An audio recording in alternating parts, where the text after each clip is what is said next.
problem, figure out which number is missing.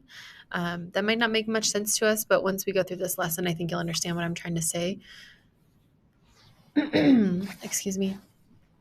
So in a percent problem, we have 3 different numbers. And the hardest part about solving percent problems or solving word problems in general is knowing which number you need to use to solve and what kind of number that is. So today's lesson is just going to kind of help us introduce us into solving percent problems, kind of like what we were doing yesterday. But yesterday, a lot of us struggled with knowing whether the number should line up with the 100% or with like the 40% or whatever number we were given. So hopefully today's lesson will help us with that. So in a percent problem, we have 3 numbers. The first one is the percent. That's the most obvious one because it has a percent sign on it, right? Then we also have, here, I'm going to change this, to be a little thinner. Okay. Then we have the part. And then we also have the whole. And whole I'm spelling with a W because it's meaning like the whole thing. It's an L. We also might call this like the total. I'll probably keep referring to it as the whole, but just make sure that it also means total. Okay. So I want you to take a minute and you can pause the video and I want you to think about like what these words, if you see them in the real world, what they mean to you. So go ahead, pause and write that out. Okay, so now if we are resuming this video, we should already have like things written out for each of these. So what do these words mean to you in the real world? Well, percent. Okay, percent is like you might think of like a percent sign. You might think of something out of 100. You might think of like a test score, right, is given to you in percent. Grades are given to you in percent. Okay. The main thing with percent is when we know a number is a percent, it's because it has that percent sign on it. Okay, so that's a really easy visual cue for us. Part. So yes, we can talk about like our hair part. Obviously, we have a part in our hair. But if I'm saying like you have part of a candy bar or you have part of the test completed, we're talking about like not the whole thing, right? We're talking about like a little piece. So maybe like a synonym for that. So another word that would mean the same thing as a part would be like a piece of something, right? Like a piece of cake. If you have part of a cake, you're having like a piece of cake. You're not having the whole thing. Okay. And then whatever else you put there is fine as well.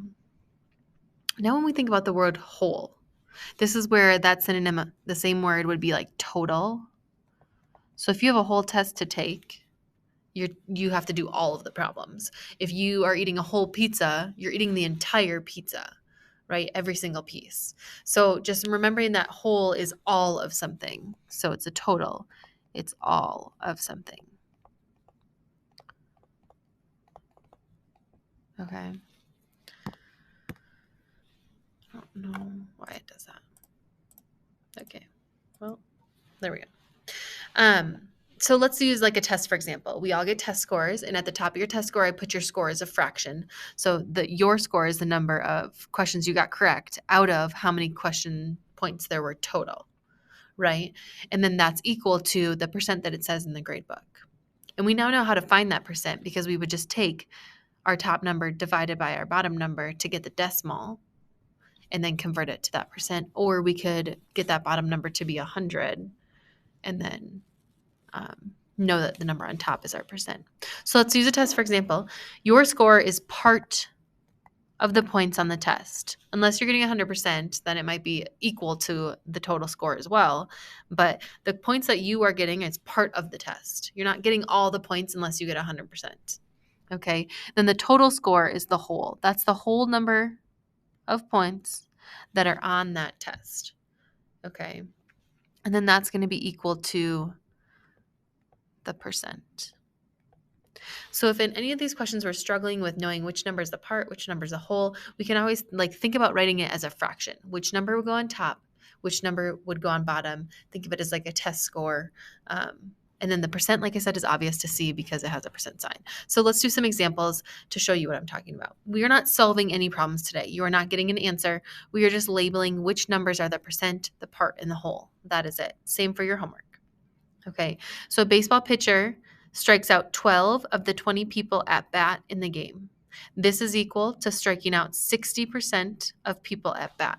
You're going to notice I always list the percent first because, like I said, it's easy to see which number is the percent because it has that percent sign. So the percent we're given in this problem is 60%. Okay, finding the part in the whole is harder because they're both whole numbers and we have to like make meaning of the problem. So if the baseball pitcher strikes out 12 of the 20 people at the game, at bat in the game, they strike out 12 of 20 people total. Okay, so it's up to you whether you like to think about the part or the whole first. I like to think of like which one of those is all of the people. All of the people are the 20 people that were at bat. So the whole is going to be 20. And he striked out 12 of them. Struck out? Yeah. Not striked out. He struck out 12 of them. Okay, if we were to write this as a fraction, we'd say he struck out 12 out of the 20 people. So sometimes writing that fraction helps you decide which number is the part and which number is the whole. All right, let's do another one. You're taking a test. The progress bar shows that you've answered 8 questions. So you have 8 questions done. It says you're 40% done. This would mean that there are 20 questions on the test. Okay, well, let's do our percent first, 40%. Easy peasy, it's got that percent sign on there for us. It gives us that visual cue. Then we answered 8 questions out of the 20 questions on the test. So again, you're answering 8 out of the 20 so far. So if writing it as a fraction helps you, 8 would then be our part, and our whole would be 20. Now I want to put some caution here because students are going to start thinking like, oh, the smaller number is always the part. That's not true. It is true if we're dealing with percents under 100, but if we have like 125% of something, then the part is actually going to be bigger than what the whole is because the whole is only 100% of it, if that makes sense. Okay, so don't try to just like be like, oh, the smaller number is the part, because eventually, like on the backside, we're going to get to a problem where there's not 2 numbers, there's only 1. So we can't like compare them to each other. All right, I want you to pause this video. I want you to try number 3 on your own. Okay, and then resume the video to check. All right, so right now, if we're watching the video, we should have these filled out. We have a 20% tip. That's our percent. You're going to Olive Garden. The total amount of the food was $42, and we're going to tip them part of that money and add it on, right? So the total of the amount of the food was 42, so that's our whole. And we're going to tip them part of that, 20% of that, which is $8.40. Okay. All right, let's flip it over to the back. Let's add in an extra layer. So the following percent problems only have 2 numbers. So the third one is missing. We want to state which numbers are either the percent, part, or whole. So which 2 numbers are we given? We're going to label them as either the percent, part, or whole. And then we're going to say, obviously, the one that we don't have is missing. So 55% of Miss Lakin's students have dark hair. If Miss Lakin has 120 students, how many have dark hair? So let's start with that percent. The percent is 55%. Now we have to make meaning of the number 120. So we're going to reread that sentence. If Miss Lakin has 120 students. Okay, so in this problem, the part of the students, the number will be how many have dark hair. The whole or the total will be how many students she has. So since I have total 120 students, 120 is our whole or total, and we are missing how many have dark hair. That's part of my students. Not all of my students have dark hair. Okay, so the part is what's missing.